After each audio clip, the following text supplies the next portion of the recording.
இப்போ நீங்க சொன்ன இன்னும் நிறைய முக்கியமான பிளேயர்லாம் இனிதான் வர இருக்காங்க அப்படின்னும் போது சென்னை அப்போ ஒரு ஃபிக்ஸ் பண்ணிட்டாங்க சொல்லலாமா, ஒரு 5 கோடி அதுக்குள்ள இருந்தா நம்ம எடுக்கலாம் அப்படின்னு. ஆனா நீங்க அப்படி பாத்தீங்கன்னா நல்ல பிளேயர்லாம் நம்ம விடக்கூடிய வாய்ப்பு இல்லை. தீபக் சார் நீங்க சொன்ன ஒரு பிளேயர்ல முக்கியமான தீபக் சார் வந்து சென்னை போவாங்களா? ஏன்னா நம்மளுக்கு சில மேட்சஸ் ஓப்பனிங்ல நம்மளுக்கு நிறைய நல்ல பேட்டிங் விளையாடுவாரு பிரவீன் இவரு.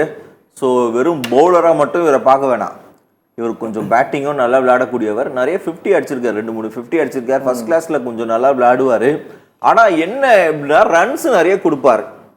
ஸோ அதனால தீபக் சார் மேல கொஞ்சம் நம்பிக்கை குறைவா இருந்தாலும் திரும்பவும் பஞ்சாப் ட்ரை பண்றாங்க. நான் ஏற்கனவே சொன்ன முகேஷ் குமார் விட்டதை பஞ்சாப் இதுல பிடிக்கலாம் அப்படின்னு சொல்லி பாண்டிங் வந்து ட்ரை பண்றாரு. யாரும் விடுற மாதிரி இல்ல போல, விடக்கூடாது, அவங்க ஒரு முடிவோட தான் இருக்கிறாங்க. நான் சொன்ன மாதிரி பாண்டிங் 11 செட் பண்ணிட்டு இருக்காரு.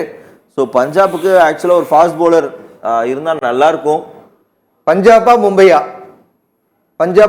தீபக் சகார் எங்க போக போறாரு, யார் எடுக்க போறாங்க? 2 கோடிக்கு தொடங்கிய விலை இப்போ 3 கோடியே 80 லட்சம் வந்திருக்கு.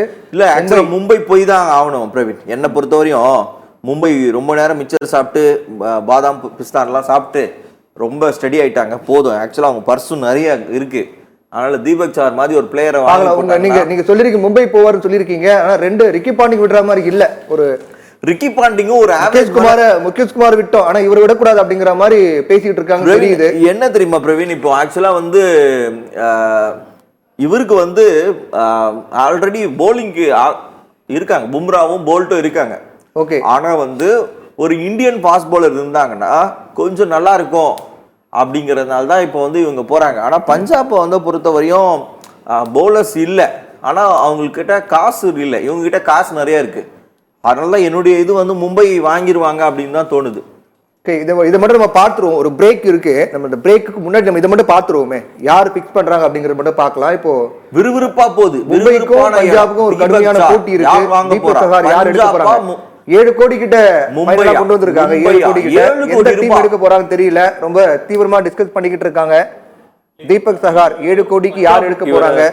நான் லிவி கிட்ட ஒரு கேள்வி கேட்கணும். 7 கோடி ரூபாய்க்கு தீபக் சார் ஒர்த்துன்னு நினைக்கிறீங்களா? கண்டிப்பா. ஏன்னா நான் என்ன பொறுத்த வரைக்கும் பாத்தீங்கன்னா அவரு 7 கோடி ரூபாய்ன்றீங்க, 7 கோடி தாண்டி போயிட்டு இருக்காரு. ஆமா, ஏன்னா நல்லா போடுவாருங்க. ஏன்னா நீங்க இவர் சொல்றது நல்ல பிளேயருங்க. Where is performance? ஆனா ரொம்ப நாளாவே அவர் வந்து பெர்ஃபார்மே இந்த டீமே வரல. சோ என்ன ஆனா அப்ப பாத்தீங்க, ஆனா ப்ரூஃப் என்ன? பட் ஆனா மும்பைக்கு கரண்ட் ஃபார்ம் என்ன? மும்பைக்கு காசு இருக்கறனால அவர் வாங்குறாங்க. நீங்க சொன்ன மாதிரி மும்பை இப்ப எடுத்தாகணும்ன்ற ஒரு சூழல் இருக்கு. நீங்க சொன்னீங்கல்ல, போதும் ஒரு நேரம் உட்காந்துட்டு இருக்காங்க, எதுவும் பண்ணாம இருக்காங்க, எடுத்துதான் ஆகணும், அமௌண்ட் அதிகமா இருக்கு, பிளேயரும் கம்மியா தான் இருக்காங்க. பிரவீன் ஆக்சுவலா மும்பை ஏன் போறாங்க தெரியுமா பிரவீன்? பும்ராவை லாஸ்ட் டெத் பவுலராகவும் லாஸ்ட் டெட் எண்ட்ல யூஸ் பண்ணிக்கலாம் அப்படின்னும், இவரையும் அவனையும் தூக்கி ஃபர்ஸ்ட் ஸ்பெல் போட விட்டுறலாம் அப்படிங்கறத இவங்க பிளான், மும்பை பிளான். இன்னொன்னு கரெக்டா சொன்னீங்க. நீங்க பாருங்க, நீங்க தீபக் சார் வந்து புது பால்ல மட்டும் தான் நல்லா போடுவார். பால் பழசாயிடுச்சுன்னா அவரை வெளுத்துருவாங்க.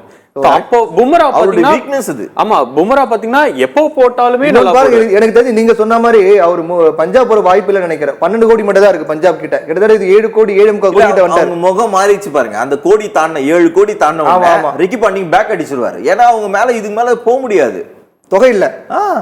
அப்போ நீங்க மும்பைக்கு ஒரு மேக்ஸிமம் வாய்ப்பு இருக்கு. தீபக் சகார் பொறுத்த வரைக்கும் மும்பைக்கு போறதுக்கான வாய்ப்பு ஒரு 90% இருக்கு அப்படின்னு நம்ம கணிக்கலாம். இல்ல போன இது மாதிரி இடையில யாராவது பெங்களூர் யாராவது பூந்து டக்குன்னு தட்டி தூக்கிட்டு போறாங்க, நம்ம அதுவும் நம்ம பார்க்கணும். ஆமா, சென்னை வேற காட்டுறாங்க. இல்ல எனக்கு தெரிஞ்சு இவரை எடுக்கிறதுக்கு காரணமே சென்னையை மும்பை தொகை அதிகமா. 9 கோடி கிட்ட வந்தார், 9.25 கோடி கிட்ட வந்தார் தீபக் சகார். 2 கோடியில தொடங்கி நடுவுல பாத்தீங்களா 25 லட்சம் உள்ள போதாங்க பாத்தீங்களா? சென்னை தட்டி தூக்கலான்னு பார்த்தாங்க, ஆனா கோடி தாண்டிச்சு. 8 கோடி தாண்டினா அதுக்கு மேல பர்சு இது கிடையாது. தீபக் சகாருக்கு அவ்வளோ இது எனக்கு தெரிஞ்சு மும்பை இவர் எடுக்கிறதுக்கு காரணமே சென்னையை டார்கெட் பண்ணி தான். சோ ஏன்னா சென்னை பேட்டர்ஸோட வீக்னஸ்.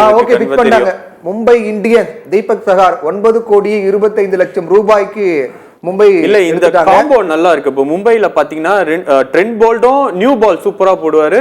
தீபக் சாரும் நியூ பால் சூப்பரா போடுவார். பெரிய தொகைன்னு சொல்லலாம். ஆமா 9 கோடியே இவருக்கு ஏன்னா ஒரு தடவை சென்னை நடந்த 2வது நாள் ஏலத்துல அதிக தொகை இதுதான். ஆமா இப்ப சென்னை ஆல்ரெடி ஒரு தடவை 14 கோடிக்கு எடுத்தா, ஆனா அவர் அந்த சீசனே விளையாடல, இன்ஜுரி ஆகி. புவனேஷ்குமார 10 கோடிக்கு எடுத்தாங்க, 10 கோடி 75 லட்சம். அதுக்கு பிறகு தீபக் சஹார் தான் 9 கோடி 25 லட்சம். சென்னை இடையில வந்தாங்க, மும்பை இந்த ஐபிஎல்ல ஒரு நல்ல விஷயம், இந்தியன் பிளேயர்ஸ் எல்லாருமே நல்ல அமௌண்ட்டுக்கு போறாங்க.